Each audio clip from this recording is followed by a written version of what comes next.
for having accepted to have this conversation about your book with Daniel Dennett. The book is Just Desserts. Is the correct pronunciation? Desserts. Yes. Yeah. Yes. Okay. And of course, I've read the Italian version, and the book is beautiful, as I told you privately a few seconds ago. But it's really nice to read, and it's much involving. It's emotional. It's very clear. It's not overly technical, so I think it's good for everyone who has a decent instruction. So that's beautiful. And the first question. Does free will exist?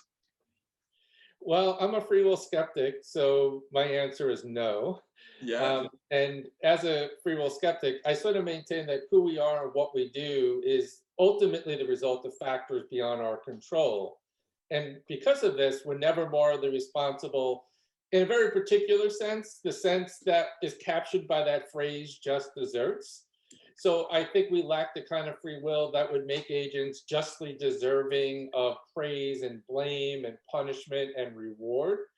And so I think there's a number of reasons for this, but ultimately the kind of people we are, the kind of characters we have, the kind of motivational states that make us, deliberate and act in the ways that we do are the result of factors beyond our control, whether those factors are determinism, indeterminism, or luck.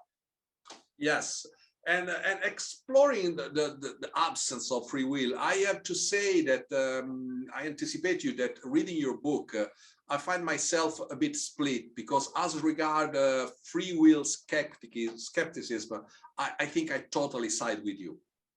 And as regard the pragmatic implications, I found myself sometimes more into Daniel Dennett position, but we'll explore that a bit later. And you seem to pay a lot of attention. You say, I don't think free will exists because we are the result of the conditions that brought us and make us who we are now. So in a way, we don't do us ourselves. We are done by the environment, the history, what happens. Okay, yeah. Is that correct? Yeah, so ultimately, who we are is the result of how we were raised, our upbringing, our prior experiences, our genetics, our brain chemistry. Some philosophers worry about what's known as determinism. So determinism is the thesis that events about the remote past in conjunction with the laws of nature entail there's only one fixed future.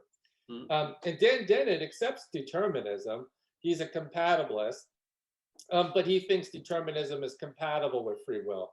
I think that it's not. I think that if who we are is the result of factors we don't control, whether those be determinism or luck, and we talk a little bit about luck as well, then we shouldn't be held morally responsible in a very primitive sense, what I call the basic desert sense, the sense that would make you truly deserving of certain types of moral anger or resentment or indignation or retributive punishment.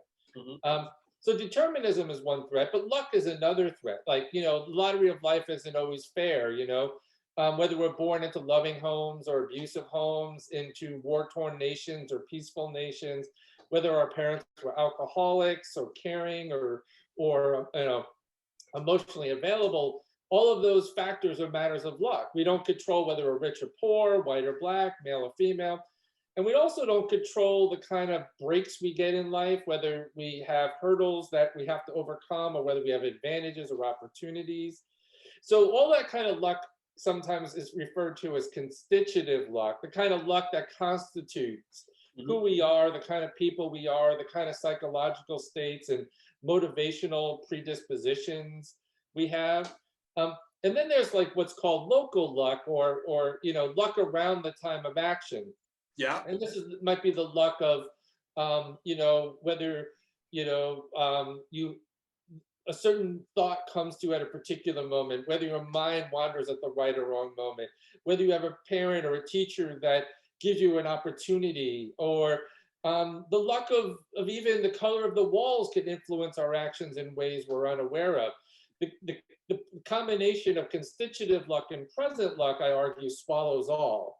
So it undermines free will because luck is not is beyond the control of agents. Just like determined events are beyond the control of agents. Yeah. Well, I think again I agree. I was just wondering, just asking. We spend a lot of time and we put a lot of effort in conscious reasoning, in weighing the pros and cons of a determined course of action, and we explore alternatives. We try to improve our skills. We try to overcome or to resist our urges, and we train, we practice with the goal of influencing our behavior and of choosing a different path of action. And it's still, you don't see free will operating at that level of effortful control. No, so I agree with all of that. And in this sense, I sort of agree with Dan Dennett. We have a certain kind of control. I mean, we have a kind of control where, like you said, we can deliberate, we can consider various factors, we can weigh and deliberate our options. Mm-hmm. And that's a kind of control that maybe some people would lack who suffer from certain kinds of mental illness or certain kinds of cognitive disorders, or agents that don't have full, what's called reasons responsiveness or responsiveness to reasons. But I don't think that even though that level of control is enough to ground the kind of free will that I'm after, because the kind of factors that we're deliberating, the kinds of reasons that we're weighing, are themselves the result of factors beyond our control. So whether we can resist temptation or whether we give in to temptation, whether we will be successful at overcoming a particular character flaw or not be successful to overcome that flaw, is itself the result of factors beyond our control. So, I mean, like take a very everyday example. You're wearing a black shirt, right? And I like to wear black shirts a lot too. I don't have one on today, but so let's say you're in the store and you're deliberating about what color shirt to wear. And so your wife gives you some more colorful shirts to try on, and you go to the dressing room and you put the yellow shirt on and you look at yourself. Now you have a reaction. Now I don't think we ultimately control the reaction. We either like the way we look or don't like the way we look. We might have a preference for certain colors over other colors. And so I might try on the yellow shirt, then I try on the black shirt. I deliberate, right? And in this case, my deliberation leads me to choose the black shirt because I like how I look in black. Now, I would ask, where do those likes and dislikes come from? Where do those preferences and those deliberative, components that make you choose to choose the black shirt? Where do they come from? Now, they may come from your past experiences, how you were raised, the kind of peer group that influenced you, your kind of fashion sense. Maybe some of it's predisposition or character might play into what colors we're attracted to. But if we're making the choice based on these other factors about our psychology, and yet those factors about our psychology are the result of things that are beyond our control, then ultimately I think that the choice we make is not ultimately up to us. It works through our psychological motivational states, and it works through our own deliberative processes. Mm-hmm. But ultimately, the way we deliberate and the factors that influence us and the factors that lead us to make those choices are ultimately the result of things we don't control. Yeah, well, Greg, actually, the very reason that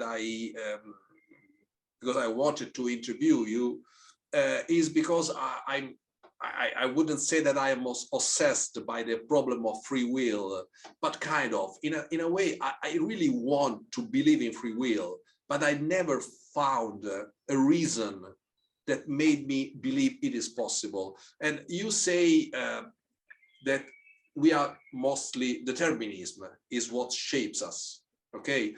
And then you say, well, the other role is luck. I never thought about luck. I think more about chance.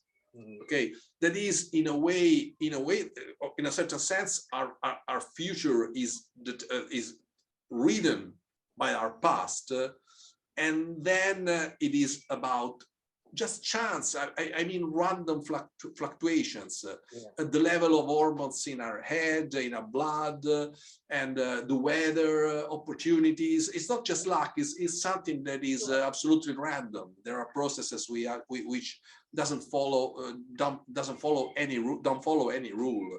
Okay, makes sense to you? It's not. It's not just a. It's not. It's not.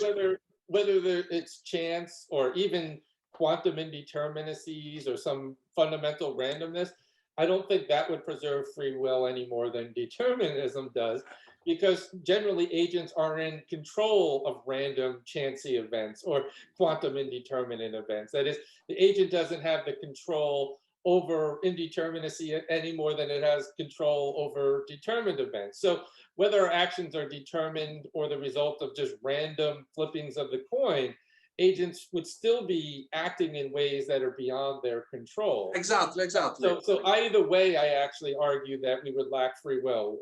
We would lack free will if the universe is deterministic, and we lack free will if the universe was fundamentally indeterminate. Exactly. You don't need determinism to be skeptic about free will. Exactly. And it's not a criticism what I'm about to raise, but you know, my argument against free will is something that I expected to find in your book, while you and Daniel don't discuss it.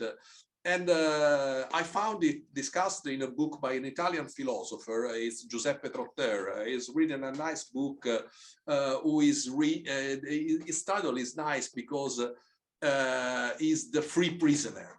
So again, it's nice, and it's the Libet experiment. Okay, yeah.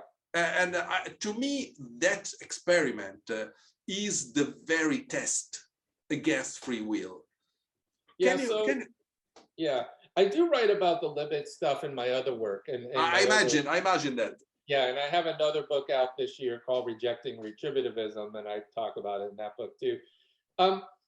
So I see there's kind of two different routes to free will skepticism, and one is this more philosophical route, which I promote, and then another is a more scientific route grounded in developments in neuroscience and in particular stuff having to do with unconscious precursors to action, like the Benjamin Libet work. Are you willing to say something? Because I don't assume that everyone who will see the video know what are these experiments about. The basic thing that Libet appears to have discovered, or what people think it shows, is that he had individuals essentially in an experimental paradigm where they push a button at a particular moment in time, and he had them hooked up to EEGs and other types of monitors to monitor brain activity, and also had them subjectively determine the moment of their choice by looking at a specially designed clock. And what he seems to find is that there's a buildup in the brain, what he calls the readiness potential, that ramps up like, you know, minus 500 milliseconds before the person chooses to push the button. They become aware of pushing the button at maybe, say, minus 300 or so milliseconds. But what it appears is that the brain has already begun the process to push the button before they even become consciously aware to push the button. And so some people think that this shows that conscious will is a kind of an illusion, or that there's an unconscious initiation of action before we even consciously decide.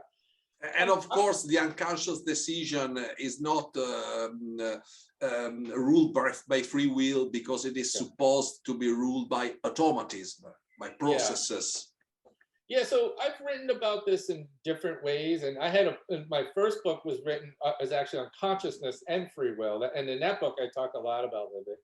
I think I've become over time less impressed by the results of Libet. I used to make more of them in my earlier work, and I guess there's reasons. For example, there's some skepticism about what the experiment actually shows. Some people think that maybe it shows the buildup of an urge, but not necessarily the initiation of an action prior to conscious choice. So there's a question about that. Then there's okay. So the increase in the EEG activation doesn't mean a decision is taken, but an urge has been initiated, and then the consciousness makes the decision. And then there might still be a conscious role. Makes sense.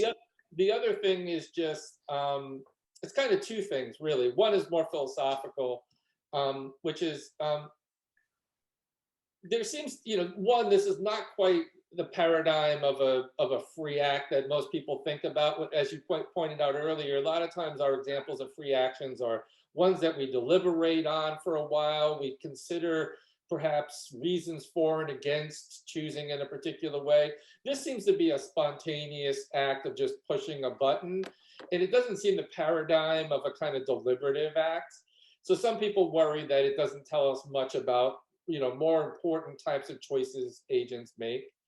And then the other more general concern is just, I think both libertarians and compatibilists will acknowledge that things are going to eventually trace back to unconscious forces, and whether or not they're because libet is right, or because just generally there are unconscious antecedents to all of our choices. You would have to show something significantly more important, I think, for this to be a general threat to free will. You would have to show that conscious will is a complete illusion and it plays no role in action. And in that case, I'm not sure that the libet stuff shows that. So I have pushed the libet stuff in earlier work, but my thinking now is that the more convincing arguments against free will are just more general philosophical concerns about the nature of our psychology, the nature of our choices, the nature of our constitutive character, rather than concerns specifically about the neuroscientific correlates of choice. Yeah. That said, there is legitimate concern in some of these findings, like, not just the neuroscientific findings. In fact, there's a whole, literature of work in social psychology that shows us that the kinds of reasons we think we have for why we do what we do may not be the actual reasons why we do what we do. So we might be consciously deliberating and giving one set of reasons for why we made the choice we made, when in reality, the actual reasons for why we made that choice may be causes that we're not even aware of. Yeah. That might be a concern for certain accounts of free will that think that you need to be consciously aware of the kinds of factors that are going into your choice. So one famous example is this Nisbet and Wilson experiment they did in the 1970s with pantyhose. And they had 4 pairs of pantyhose laid out, and it was A, B, C, and D. These are like what women wear on their legs, pantyhose. Like, yeah. And so they had it in like a department store, and it looked like a consumer experiment, right? And they asked women, which would you purchase? And they picked D, the one in the rightmost position. And they asked them, why would you choose that one? And they came up with reasons. More durable, more comfortable, looks like it's longer lasting. Turns out they're all identical. And they even varied them in different trials to make sure there was no manufacturing differences. And what they discovered is people have an unconscious bias to prefer things in the rightmost position. It's purely a positioning bias. Yeah. And so they choose D. And now they have to make sense of, why did I choose D? They know they choose D. Yeah, and this is what is sometimes called confabulation. Confabulation, yes, yeah, exactly. They confabulate reasons for why they made the choice.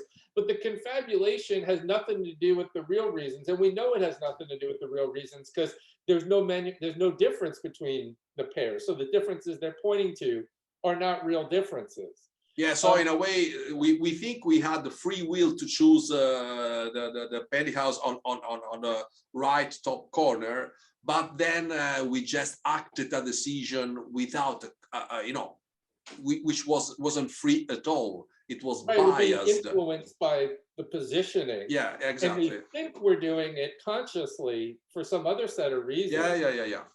So, I mean, I worry about those kind of findings. I don't think they're strong enough to establish global skepticism about free will, because maybe consciousness plays a more limited role. Yeah, exactly.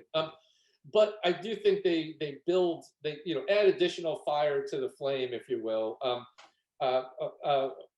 because I think they reveal that, again, the kinds of things the kind of agents we think we are, the reasons why we do what we do may not be as transparent as we think. We may not have as transparent awareness of our real motivational states. And quite often we can be influenced by situational factors that we're not even aware of and would deny or having any influence on our actions. Yes. Well, Greg, then you and Daniel spent the major part of the book reasoning about the implications of your two different positions for justice and law. Okay, can human society be built and stay around the absence of free will? And this is the question. And in a way, you say yes, and Daniel say no. Yeah. Daniel says no. And can you articulate your own position about the implication of lack of free will for moral and law? I mean, you maintain that if we are not free agent, we cannot deserve moral reproach, moral punishment. We may deserve some consequences for our action, but not the moral blaming, the moral being tagged in a moral way. And before asking you the very question, I think that it's Dennett position that there are very good evolutionary reason for moral reasoning, for blaming the traitor, the cheater, for having an urge to revenge, and so forth. It is important. But then at a higher order level, we cannot stand on these tendencies because there are no rational reason to consider the other as responsible, morally responsible, because he or she was the product of his or her history. Okay, can you tell me something about that? Yeah, so, and maybe you disagree here, but I tend to be optimistic about the prospects of giving up the belief in free will and the belief in just deserts, right? That individuals justly deserve certain types of punishment or blame or moral anger. And so I call myself an optimistic skeptic because I'm optimistic about those implications. So let me just say a couple. So I think the notion of just deserts is too often used to justify really punitive, excessive punishment in the criminal justice arena. And I think it also encourages treating people in severe and demeaning ways. And it might even perpetuate social and economic inequality. So I think by abandoning the belief in free will and the belief in just deserts, we could look more deeply into the systems that shape individuals and their behavior. And this will allow us to adopt more humane and more effective practices and policies. So one of the big differences, I think, between me and Dan is how much we think we need this concept of desert.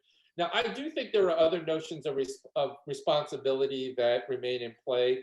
I think that morality is important and remains in play. I mean, I think a certain notion of morality just needs the concept of like what I call axiological judgments of right and wrong, good and bad. That's not threatened by giving up the belief in free will. I mean, if there were a serial killer and he had a certain kind of brain disorder that made him not responsible yet, but committed a heinous crime, I still would think we all want to say that what he did was bad.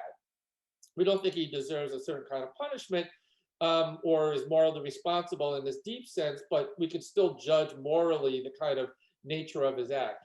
So I think morality sort of remains in place. I think what we can preserve in our interpersonal relationships is we can replace kind of things like moral anger and retributive punishment with more forward-looking reasons for moral engagement. So instead of exhibiting moral anger, I could ask you to reflect upon the reasons why you did what you did. Maybe acknowledge a certain disposition in your own character that needs to be improved. And then moving forward, try to change that aspect of yourself. And so this kind of forward-looking moral development, I think, would be an appropriate reason to engage in what I would call moral protest. But that would be different than the kind of desert-based moral responsibility that I'm rejecting. Now, in terms of criminal law, I defend a completely, you know, radical view about what we need to do, and I call it the public health quarantine model. And the basic Yes, I was searching for this one. yeah, so the public health quarantine model basically it has two parts: the public health part and the quarantine part. The quarantine part is basically like, let's say I come to Italy to meet you in person, and along the way I contract Ebola and I test positive at the airport. Um, I think everyone would agree that the state would be justified in quarantining me, and that is restricting my liberty. You Yeah. know, maybe holding me in a place where I'm quarantined and isolated. And the justification for that would be the right of self-defense and prevention of harm to others. That is, we could justify restricting the liberty of this individual without appealing to moral responsibility, without appealing to just deserts, without appealing to free will or retribution. In fact, we're not really punishing this person at all. It doesn't, you know, by no intuitive definition are we punishing the person, because restricting one's liberty is not the same as punishment. Punishment requires more. It condemns the individual. It has a communicative function. It intentionally imposes harm. We're not doing any of those things. Now, I would argue that we could make a case for what I call incapacitation. We could incapacitate serial killers and child molesters and repeat violent offenders on the grounds of the right of self-defense and prevention of harm to others, analogous to the justification we would have for quarantine. That is, we could incapacitate seriously dangerous criminals without appealing to free will and moral responsibility and just deserts. We justify limiting or restricting their liberty on the grounds that it's necessary to prevent them from harming other individuals. That said, it would require and entail a whole number of reforms in the area of criminal justice. We no longer would our institutions serve punitive purposes. Instead, they would be aimed at rehabilitation and reintegration. So just like with the quarantine, once you quarantine me with the Ebola, well, the story doesn't end there. You have a moral duty to treat me and then release me the minute I'm no longer a threat, right? And the same, I think, would be true with criminal behavior, that the focus should not be on executing punishment or retribution. It should be focused on rehabilitation and reintegration. The other, just real quick, the other real big part of this, though, is I want to shift the focus away from the myopic obsession with punishment and reorient things toward prevention and social justice. And so I tend to see criminal behavior as a public health issue. And I actually, in my other book, I spent a lot of time on this. I identify what I call the social determinants of criminal behavior. And I argue that the social determinants of criminal behavior are essentially analogous to the social determinants of health. We know, for example, poor health is often the outcome of poverty and low socioeconomic status and lack of access to healthcare and mental illness and housing instability. Well, we also find that incarceration rates are if I may step in, Greg, actually, we know pretty well that reduced investment in mental health care means more people will be jailed. Yeah, right. And so we know that criminal behavior is driven by things like poverty and low socioeconomic status and abuse and domestic violence and educational inequity and even poor nutrition. And so I think that crime is often more a byproduct of circumstances than individual character. And once you begin to realize that, you realize that maybe the right response to crime is not always punitive. That the better approach to preventing crime in the first place is to address those social inequalities. And so for me, addressing criminal justice reform requires simultaneously addressing issues of social justice, because often the structural features of society that drive social inequality are the same social features that are the drivers of criminal behavior. And so for just one example, in the United States, over 90% of women in prison were previously victims of domestic violence or sexual assault or child abuse, some form of violence. 90%. So we know that the vast majority of them have been victims of crime and victims of abuse, and that abuse has left a psychological effect on them. and it's affected their ability to function. Often they have higher rates of unemployment. Many times they end up with co-addictive problems of addiction, and these things compound so that they end up engaging in criminal behaviors and finding themselves in prison. Yeah, you could punish them. Yeah, you could say they're morally responsible. Yeah, you could attribute it to a flaw in their character and morally blame them. But it seems to me that a better approach would be to try to prevent women from being victimized in the first place, to prevent the violence, so as to, cut off the causes of the criminal behavior in the first place. And so once you start thinking more holistically about crime and criminal behavior, you realize that maybe the right approach is not always about punishment. It doesn't help us. It's not making us safer, and it's not reducing crime. That an approach that deals more systemically with individuals and seeing them embedded in their social frameworks is a more humane, but also a more effective approach to addressing criminal behavior. Oh, well, I have your discourse is very rich, and I have more than one question. And one, I start from a recent example. In a way, is possibly an objection to your discourse. And I surely agree that prevention and, an intervention aimed at the roots of criminal behavior would surely be more humane and more effective, probably, than just punishment. I totally agree with you. But I have an example. It happened yesterday in Italy.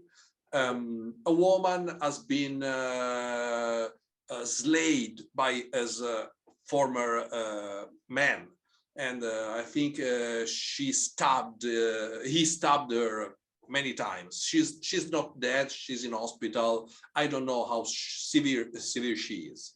Okay, so that's a well-known story. Tragic, but it happens. But what really impressed me is that this man was jailed because of having murdered his wife in 1999, and he's been released on the basis of good behavior in jail after 12 years.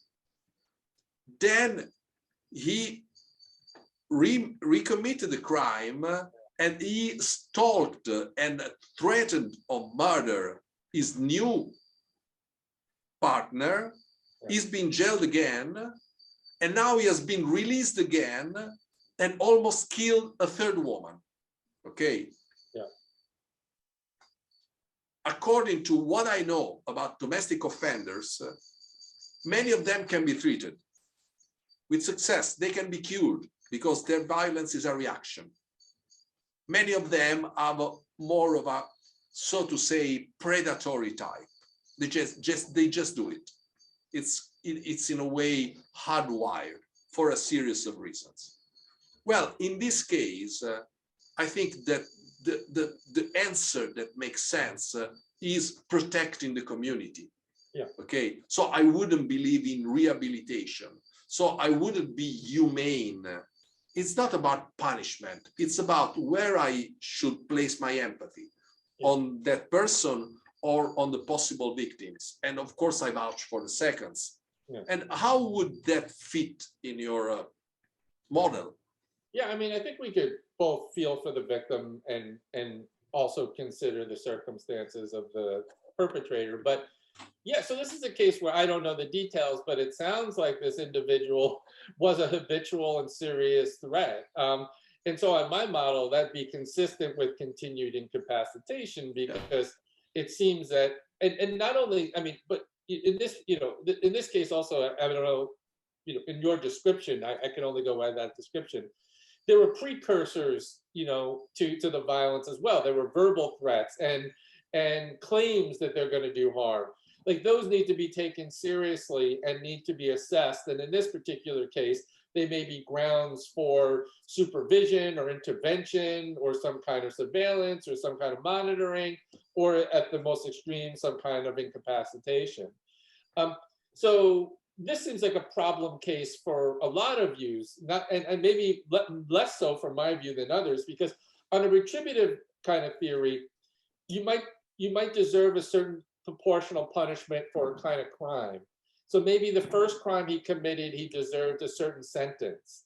Well, after that sentence is served, the retributivist thinks that person should be released regardless, in a certain sense, of whether or not they remain a continued threat. On my model, it's actually different. My model is based on the forward-looking threat the individual served still presents to society. And if they present a serious threat to society, then I think they should be continued to be held. That said, I want to also make sure we guard against not, you know, the fear that individuals will you know, return to violence often keeps us, you know, focused on punitive responses to previous wrongdoing. And there are many people in prison that don't pose any continued forward-looking threat. Like statistically, we know, for example, after a certain age, recidivism rates drop down almost to zero. Like as you move up, like, you know, you get to 60, 70, 80-year-old people who are aging out in prison and are dying of what are considered virtual life sentences. They weren't given life sentences, but the number of years they were given to serve mean they're going to essentially die in prison. Yeah. Statistically, we know that many of these people, once they reach certain ages, the chances of them, you know, engaging in violent crime again begins to diminish, drop down to almost zero. Yeah, they don't have the energy anymore. Yeah, many of them would be better dealt with by alternative means than incapacitation. Yeah, makes sense. So I think we have to make sure we don't take a one-size-fits-all kind of approach to this. Yes, there are going to be people, sociopaths, people who just can't be treated or rehabilitated, or with habitual character traits that predispose them to violence, that mean we're going to have to, you know, protect society against. Yes, exactly. And so, in the sad thing is, we might have to, you know, incapacitate them. But the vast majority of people, and in the United States, the vast majority of people who perform nonviolent crimes can be better dealt with by alternatives to imprisonment. I mean, the vast majority of people in the United States that are in prison, over 50%, have a diagnosable mental illness. And also a large percentage of them are there either because of drug possession or crimes committed due to addiction. Many of them would be better dealt with either drug treatment or mental health services. And so these are nonviolent offenders where, because of tough on crime policies, because of 3 strikes you're out laws in the United States, these people are filling our prisons in the United States, and we're not getting any public safety benefit out of it. We're not making society any better. And we're trying to deal with other societal problems like mental health and lack of health, you know, healthcare, or lack of access to housing, by essentially imprisoning people. And so, yes, I think when it comes to violent offenders and people who pose a continued threat, we have to deal with them in a particular way. But the vast majority of people, I think, can be dealt with by this alternative, more humane, more effective approach. Yes. Well, Greg, one last, you know, philosophical, moral, theoretical question. Then I pass to the last 2 questions, which will be more personal, if you allow me to ask. And Daniel Dennett and you disagree on another point. That is, Daniel has no worry in considering that part of the sentence, part of the punishment, is useful because it is an example to the community. Yeah. Okay, so you get the punishment that is consistent with your crime, and that is good because it reminds all the other members of the society that there is a consequence to their action, and that is useful. Okay, and Daniel is okay with that. You disagree with making the person an example. Okay, making a person a means to a larger end. Yeah. Okay, I have to be honest. I agree with Daniel. That is, when I think it's also consistent maybe with the argument of skepticism about free will. Yeah. I mean, when there is no free will, it is very important what we learn, because what we learn influences our decision. Okay, in the future. So knowing that acting in a certain way will have a consequence, will influence the decision of the people. Yeah. So in a way, making examples is useful for learning processes, okay, without putting a moral label on that. It's not you deserve it. It's you did it, you paid, and it's learning for the society. What do you think? Yeah, so this is very interesting and important question. So it takes a little bit of nuance here for me to answer this. So one thing I would say is there's kind of two things happening. I reject retributive punishment, which this is not, because it's inconsistent with my skepticism. But free will skeptics, as you maintain, can justify punishment on the grounds of deterrence or the future benefit of sending a signal to others so that they don't commit similar crimes. And Dennett sort of has that kind of justification for punishment. And in that way, I think he's actually more of a free will skeptic than he realizes. That said, I reject that view not because of my free will skepticism. I reject it for different reasons. So I think a free will skeptic can say everything that you just said, and they could actually provide a deterrence-based justification for punishment. I just choose not to give that kind of an argument because for me, deterrence and this justification for punishment on the grounds that it will deter others is suffers from other kinds of moral concerns. So for example, if there were like a string of petty crimes, and we found that if I just gave the first petty criminal 20 years in prison, it would deter all other petty criminals. Well, that would be an effective deterrent. It would successfully send a signal to everyone, and it would work in the sense of deterring crime, but I would find it to still be excessive. And that's because on my model, someone who steals a pack of gum, for example. Well, Greg, I may object that I don't think the example is effective because that wouldn't be effective. Because if you deter too much on petty crimes, then you would incarcerate almost everyone. No, what if we had to just made a symbol of one person? Okay. And it successfully stopped everyone else because they saw what happened to that one person. There's that kind of concern that I would find that justification to be unjust because on my model, that person doesn't pose the kind of threat to society that. Of course, yes. Even imprisonment. The other kind of concern, as you mentioned, is we're kind of using this person as a means to an end. You could call it like the Jack and Jill problem, right? We beat the hell out of Jack to teach Jill a lesson. Doesn't kind of explain why we had to have harsh treatment for Jack to teach someone else. And so my concern is that we would use people in a kind of way that Kant would say we shouldn't. Kant said you can't treat people as a means to an end, but have to treat them as ends in themselves. So I just worry that this justification opens up kind of morally questionable behavior. I understand the motivation. I understand the desire to want to deter crime. And I think my model, you get a kind of free deterrence. That is, if we're transparent about our policies and people know that if they commit serious crimes, they're going to be incapacitated, that has a kind of natural deterrence factor. But I don't want deterrence to be part of my justification because I'm afraid that it opens up the opportunity to use people in ways I don't think we should treat treat people. Well, Greg, just one, of course, I am a clinician and a researcher, so actually I always mind about the measurable things. And I think that your model will fit very well with persons who commit any kind of crime or, so to say, moral violation as a reaction.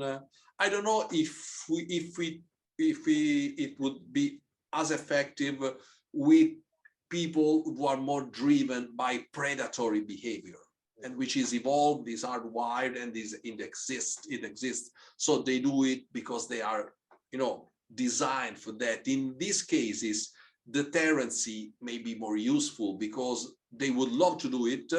They don't have any reason for not doing it, but they fear consequences. Yeah, although it's unclear because like sociopaths, for example, Are impulsive.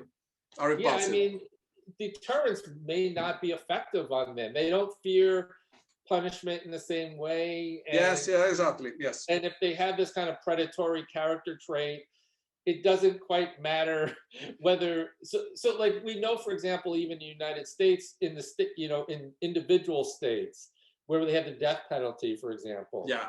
which unfortunately I oppose the death penalty, but we still have it in the United States. I know. That used to be a really good deterrent if people were deterred by the fear of punishment. And they are And not.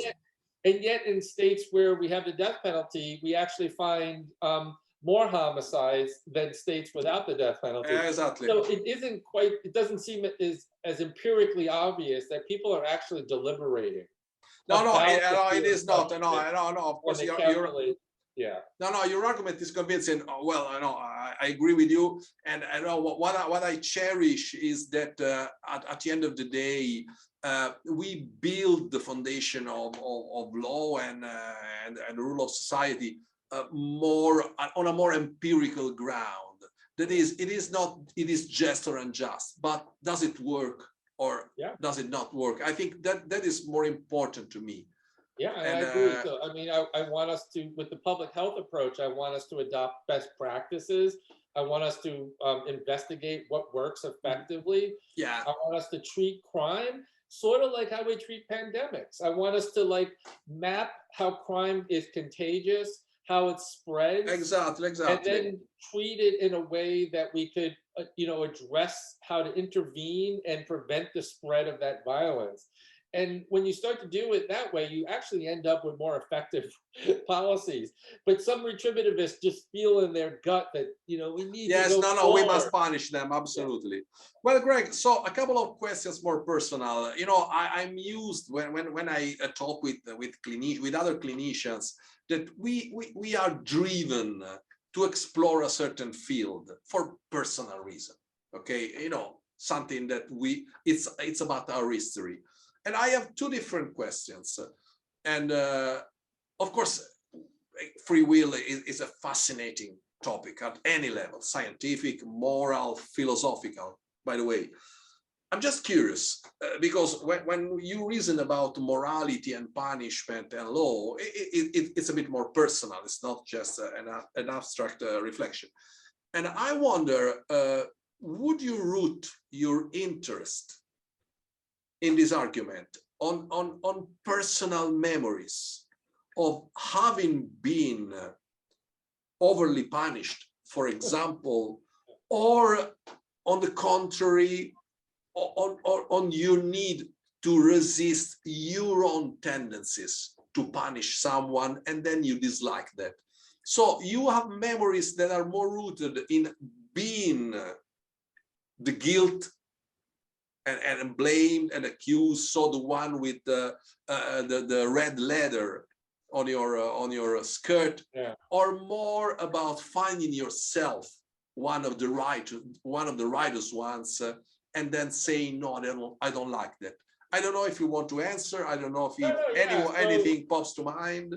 I guess I'd say two things. I mean, one, I don't have so in terms of how I was raised and how I grew up in a large Italian family with 6 kids, and I was the youngest. So I was actually... So you were bullied by the eldest. I actually got away with a lot.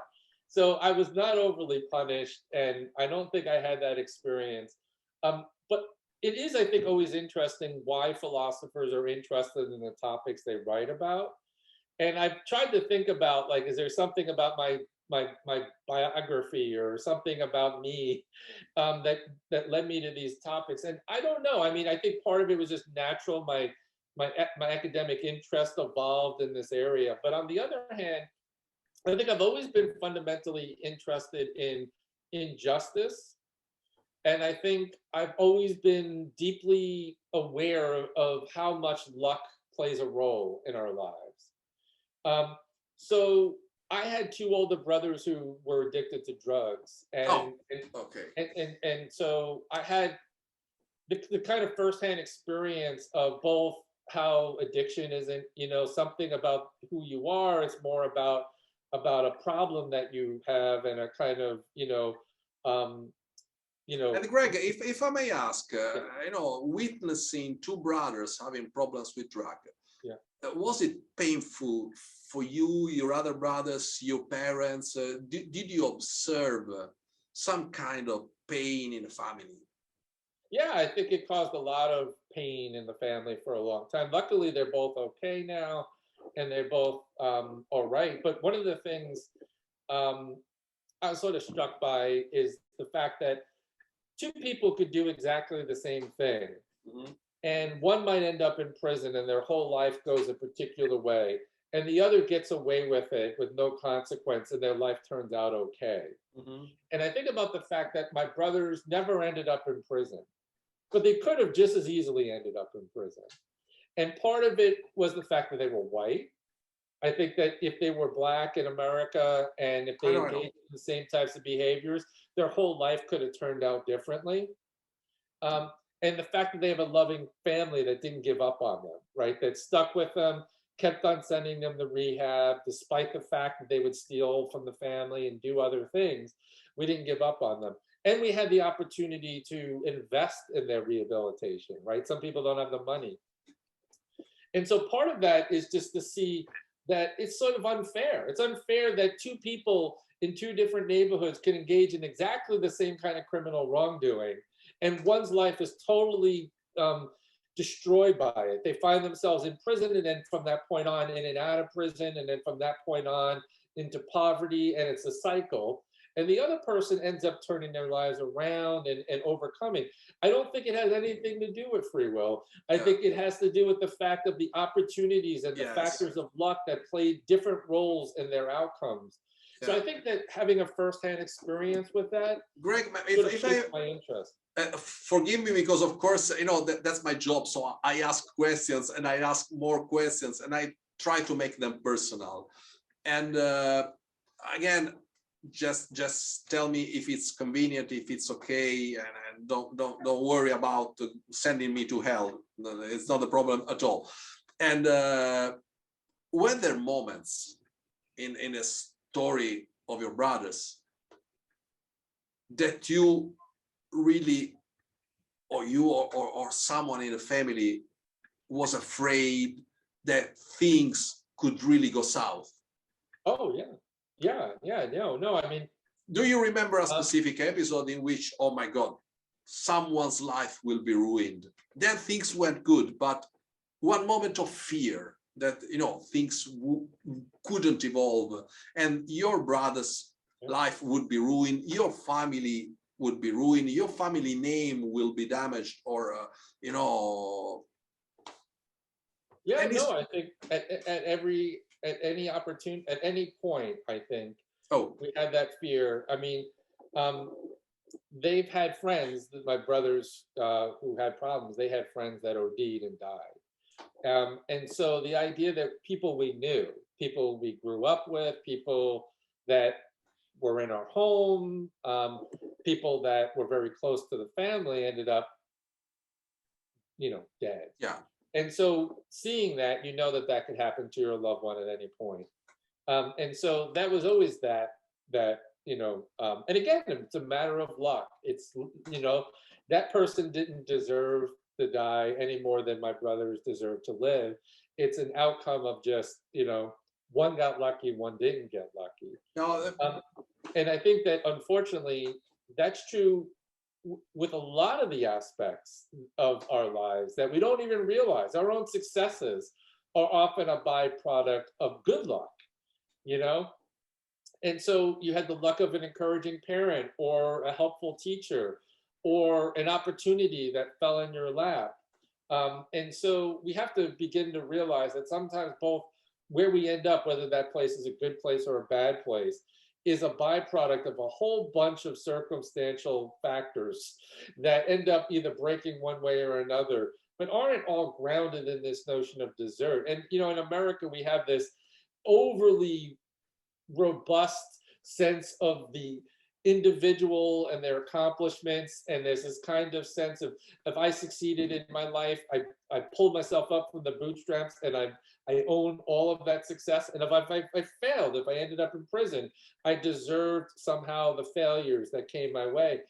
And yet we realize that, that, the American dream, the meritocracy, that everything is based on, effort and work, is more of a myth than it is a reality, in part because economic opportunities don't allow for people to move from one class to the other in the way. Yeah, we know that upward and downward mobility is the exception more than the rule in every society. Well, Gregg, are you okay with the personal questions I asked you? Or are you? Oh, that's great. That's great, and I love your answer. And no, you said a couple of things that I will sure use in my article. Well, Gregg, I think we're done because we spent almost 1 hour, and it was time just a flight. Was really fast, and it was very nice and involving, and just thank you for the conversation. And anything you want to add, or no, it's been a pleasure, and I look forward to seeing the article, and stay in touch. Stay in touch, Gregg. Well, I will send you the material, the video, the interview, and thank again. And the book is beautiful, and I want people to read it because it's deep, it's nice, it's funny at times, because the interplay between you and Daniel is quite humorous. It's hilarious at time, and you are wit and you are bright, and it's really a great book. Thank you. Thank you very much, Gregg. Bye bye. Bye bye.